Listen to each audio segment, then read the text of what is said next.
अस्सलाम वालेकुम। मेरा नाम अब्दुल्ला है और आज हम कैम्ब्रिज ए लेवल मैथमेटिक्स के S1 सेक्शन की एक्सरसाइज 2B के क्वेश्चन 12 के साथ आए हैं। 12, 13, 14 इसमें हम करेंगे।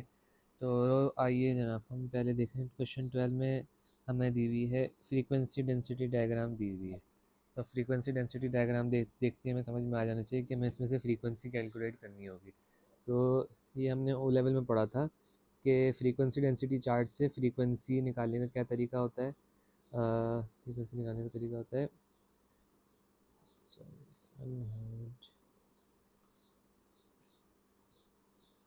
Frequency is equals to frequency density into class width. ठीक है, अब हम इसमें से निकाल लेते हैं इसमें से क्या क्या इसमें है। इसमें क्लास विड्थ निकाल लेते हैं पहले। क्लास विड्थ क्या है? एक क्लास विड्थ है 4, दूसरी क्लास विड्थ है 6, तीसरी क्लास विड्थ है 6, चौथी क्लास विड्थ है 3। जो दोनों पॉइंट्स के डेटा के दरमियान जो गैप जितने नंबर्स का आ रहा है वो क्लास विड्थ है। और फ्रीक्वेंसी डेंसिटी तो हमें ये दी हुई है। अब बस हम इनको मल्टीप्लाई करके इसका आंसर निकाल लेते हैं। तो पहली फ्रीक्वेंसी डेंसिटी आपकी क्या है? पहली फ्रीक्वेंसी डेंसिटी आपकी है 3 × 4।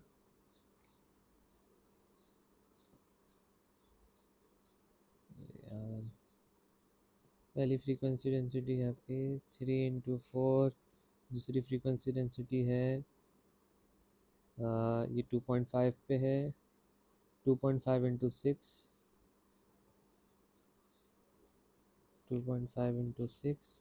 और तीसरी फ्रीक्वेंसी है आपकी 6 × 3.5।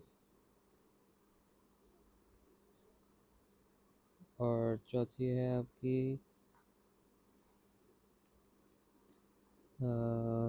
2 पे है 3 × 2। 3 × 2। ठीक है, हमारी क्लासेस क्या बन गई? 12 और 15 और 21 और 6, ये हमारी क्लासेस बन गई। अब हम क्वेश्चन की जाने बढ़ते हैं। ये क्लासेस तुमने निकाली। क्वेश्चन में क्या पूछ क्या रहे हैं? हमने कह रहे हैं कि ये हाइट्स हैं बच्चों की सेंटीमीटर में। 54 चिल्ड्रन है और दो हिस्सों में उनको तकसीम कर दिया है, यानी 2 इक्वल साइज ग्रुप्स में। एक टॉल हाफ है, एक शॉर्ट हाफ है। वो हमें नज़र आ रहा है कि अगर ये 4 सेगमेंट्स हैं, 4 बार्स हैं, तो हम इसमें अगर इस वाले में आ जाएं तो टॉल हाफ जो है वो आधे बच्चे जो 27 बच्चे ज़्यादा लंबे हैं वो टॉल हाफ में होंगे। जो 27 बच्चे कम लंबे हैं वो कम हाइट वाले हाफ में होंगे, ज़ाहिर सी बात है। तो टॉल हाफ आपका ये रहा, ये 2 बार्स, और स्मॉल हाफ आपका शॉर्ट हाफ आपका ये रहा। अब इसमें से हमें calculate an estimate of the difference between the mean Heights of these two groups. तो हमने शॉर्ट हाफ का मीन निकालना है जो कि पहली 2 क्लासेस निकल रही हैं, और टॉल हाफ का मीन निकालना है जो कि आखिरी 2 क्लासेस बन रही हैं। फिर इन दोनों को माइनस कर, दोनों के जो मीन्स हैं उनको माइनस कर देंगे तो डिफरेंस आ जाएगा और हमारा क्वेश्चन कंप्लीट हो जाएगा। तो आइए हम चलते हैं इसकी जाने। तो इसका तरीका क्या होता है? और लेते हैं पेज, इसको हाइड करते हैं। शॉर्ट हाफ का जो मीन है,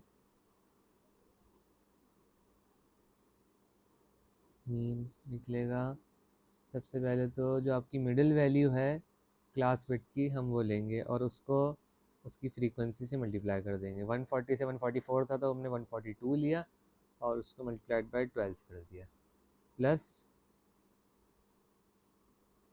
147 इंटू 15। फ्रीक्वेंसीज हम पहले निकाल चुके हैं।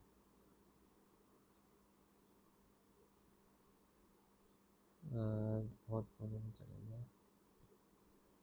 147 इंटू 15 और ये कितना है, कितनी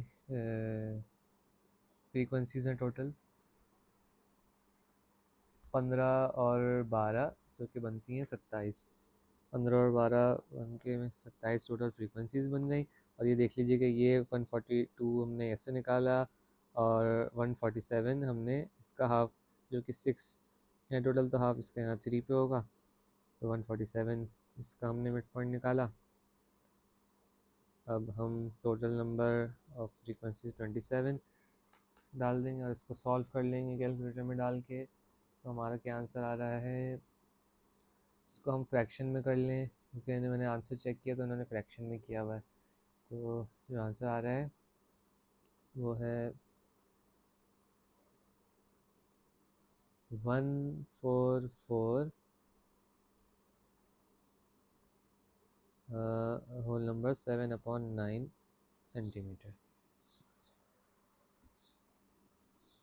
ठीक है, अब ये शॉर्ट हाफ का मीन आ गया। अब टॉल हाफ का निकालते हैं। टॉल हाफ का निकलेगा कैसे, बिल्कुल इसी तरह जैसे इसमें निकला है, बस टॉल हाफ वाले बार को देख लेंगे। तो इसमें क्या है, पॉइंट आएगा 153 पे पॉइंट आएगा, और 153 पे पॉइंट आएगा, और कहाँ पे पॉइंट आएगा, 157.5 पे पॉइंट आएगा, और 153 पे। ठीक है, बिल्कुल 157.5, 3 का half 1.5, 1.5 plus 156 is 157.5।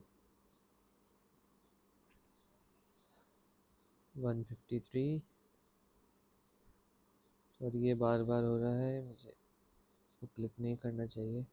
153 into 21 plus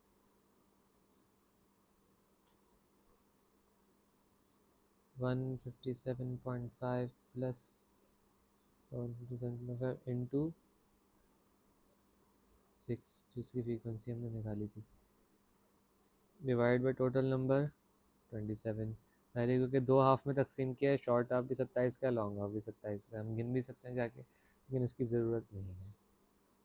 तो इसको अगर हम कैलकुलेटर में डालें तो एग्जैक्टली 154 सेंटीमीटर आ गया था इसका आंसर, 154 सेंटीमीटर। अब हम डिफरेंस निकाल लेते हैं, टॉल हाफ में से शॉर्ट हाफ को माइनस करते हैं, तो टॉल हाफ है 154 माइनस 144 नंबर 7/9, ये आप कैलकुलेटर में डाल के कर लें तो आंसर आ रहा है 9 होल नंबर 2/9, या फिर हम इसको डेसिमल में कर लें और 9.22, लेकिन सेंटीमीटर लिखना मत भूलिएगा, आंसर आ गया सेंटीमीटर में। तो ठीक है, ये हमने क्वेश्चन 12 कर लिया। अब हम नेक्स्ट क्वेश्चन की जानिब जाते हैं, मैं ज़रा इसको साफ़ कर लूँ। ठीक है जनाब, क्वेश्चन 13 देखते हैं। क्वेश्चन 13 में क्या कह रहे हैं कि टेबल दिया हुआ है, उसमें से calculate an estimate of the mean number of tomatoes produced by these plots. तो उसमें से बस मीन निकालना है। इसमें हम क्या करेंगे, पहले तो ये नंबर ऑफ़ टोमेटोज़ का हम मिड पॉइंट निकाल लेते हैं पहले। 20 और 29 के दरमियान 9 है, 9 का आधा क्या होता है 4.5, 4.5 यानी 24.5 यहाँ आएगा, 24.5, और 30 और 49 के दरमियान 19 नंबर्स है, 19 का आधा क्या होता है 9.5, 39.5 पे पॉइंट लगेगा यहाँ पे, 39.5, 24.5, और 50 और 79 के जो 29 नंबर्स होते हैं, तो 39.5 के बाद 29 नंबर्स होते हैं 64.5 पे इसका हाफ बन रहा है। इसको आप कैलकुलेट कर लें 64.5, और 80 और 100 के दरमियान 20 नंबर है, 20 का आधा 10 होता है, 80 में 10 प्लस किए 90 बन गया। इन सब के हमने मिड पॉइंट्स कैलकुलेट कर लिए। अब मीन निकालने के लिए हमें बस क्या करना होगा कि हर एक को इससे मल्टीप्लाई करते हैं और इन नंबर्स के सम से डिवाइड कर दें, हमारा मीन आ जाएगा। तो आइए अभी कर लेते हैं इसको, यहीं पे करने की कोशिश करते हैं कि 24.5 multiplied by 329 plus 39.5 multiplied by 413 plus 64.5 multiplied by 704 plus 90 into 258 upon 258 मैं लेफ्ट राइट डिसेंडिंग में जा रहा हूँ, यहीं पर यहाँ से शुरू कर रहा हूँ, plus 704 413 and 329।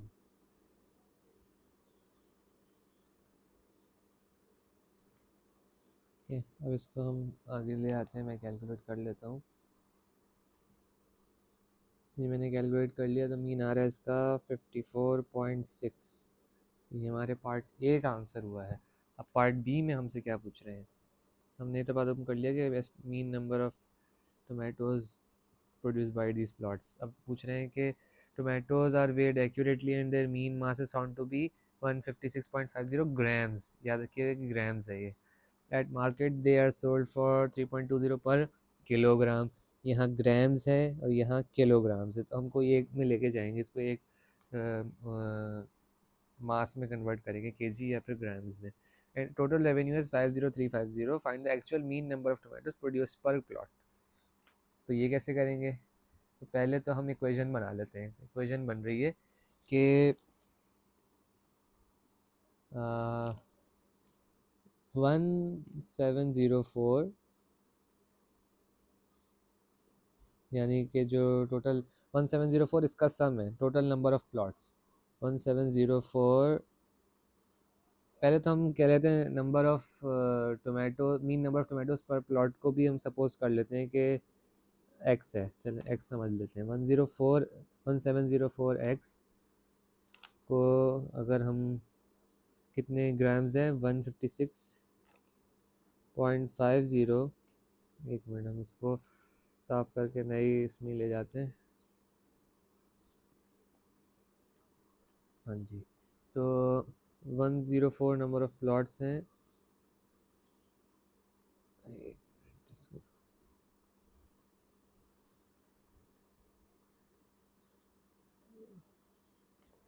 1704 number of plots हैं और पर प्लॉट कितना प्रोड्यूस हुआ एक्स मल्टीप्लाइड बाय 156.50 जो कि इसका वेट था। अगर हम इसको केजी में कन्वर्ट कर लें, क्योंकि आगे जो प्राइस है वो केजी में दी हुई है 3.2 पर केजी।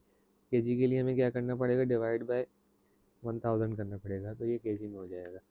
तो इसको 3.2 से मल्टीप्लाई किया जो कि इसकी पर केजी की प्राइस है, उसका टोटल रेवेन्यू क्या बन रहा है 50350। तो हमें टोटल रेवेन्यू पता होने की वजह से और उसकी प्राइस वगैरह पता होने की वजह से ये इक्वेशन तो बना ली।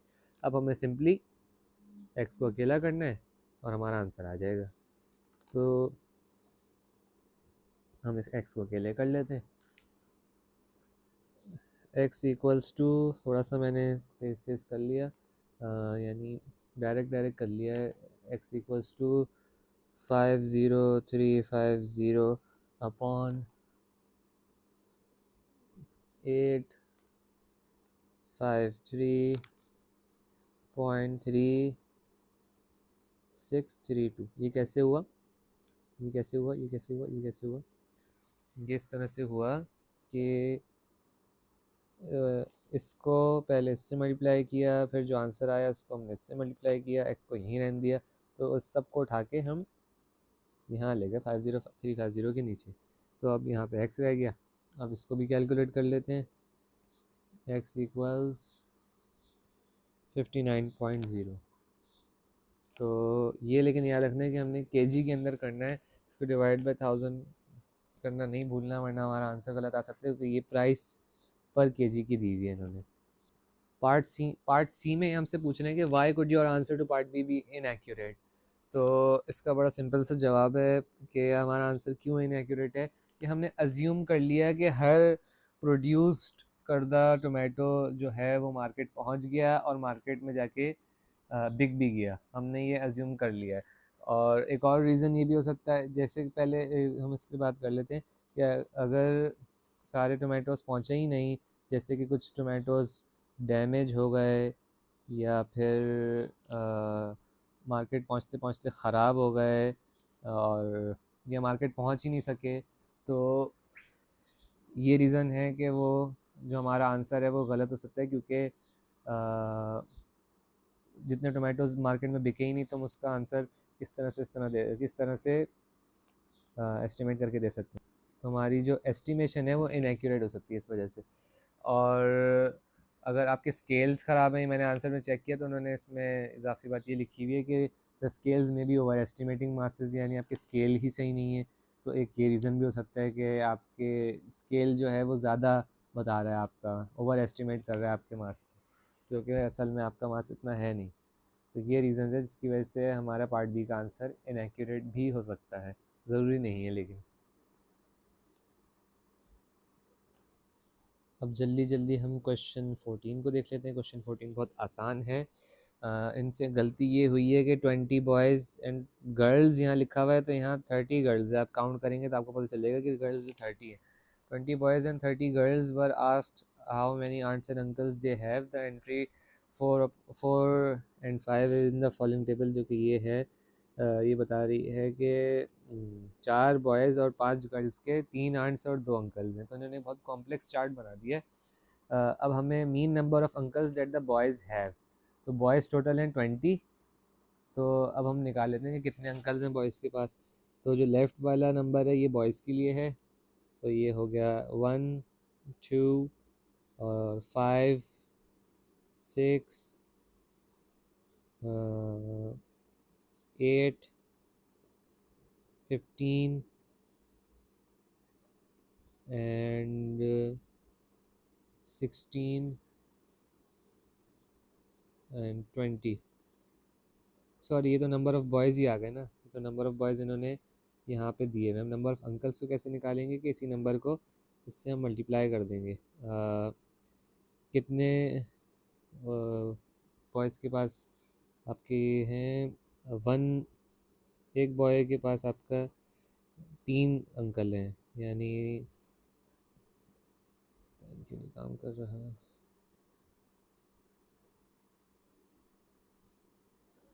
एक मिनट,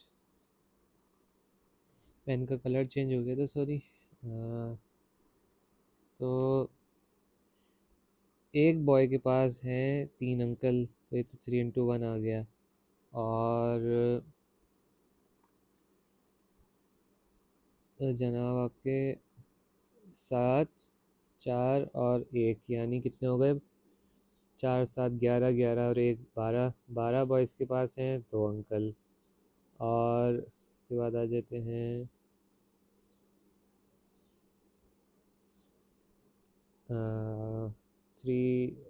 3 बॉयज़ के पास हैं 1 अंकल, 3 बॉयज़ के पास हैं 1 अंकल। तो कितने बन गए, एक बॉय के पास 3 अंकल, एक बॉय 3 बॉयज़ के पास 1 अंकल, यानी +3 प्लस 12 इंटू 2 24, 24 तो कितना हो गया, ये हो गया 30। तो अगर हम इसका मीन निकालना चाहें तो 30 अंकल्स हैं और टोटल बॉयज़ जो हैं वो 20 हैं। इसको डिवाइड कर दें, आंसर आ गया हमारा 1.5। तो ये इतना सिंपल है, बस इन्होंने इसको थोड़ा सा कॉम्प्लिकेट कर दिया। वे बोल रहे हैं कि बॉयज़ एंड गर्ल्स को मिला के calculate the mean number of aunts. तो टोटल हमें पता है कि बॉयज़ एंड गर्ल्स जो हैं वो आपकी 30 और 20 जो हैं वो 50 हैं टोटल। तो हमें पता चल गया जो हमें नीचे रखना है नंबर। अब total number of aunts and uncle, पहले आंट्स निकालना है, तो अभी देख लेते हैं कितने आंट्स हैं। 3 इंटू 1, एक बॉय के पास है एक गर्ल के पास है, तो 3 बन जाती, 3 1 ज़ार 3, 3 प्लस 3, इसके बाद एक और कहते हैं 3 4 ज़ार 12 एंड 3 5 ज़ार 15 और 3 1 ज़ार 3। बॉयज़ एंड गर्ल्स मिला लिए तो हम बस सिंपली ऐड करते जाएंगे।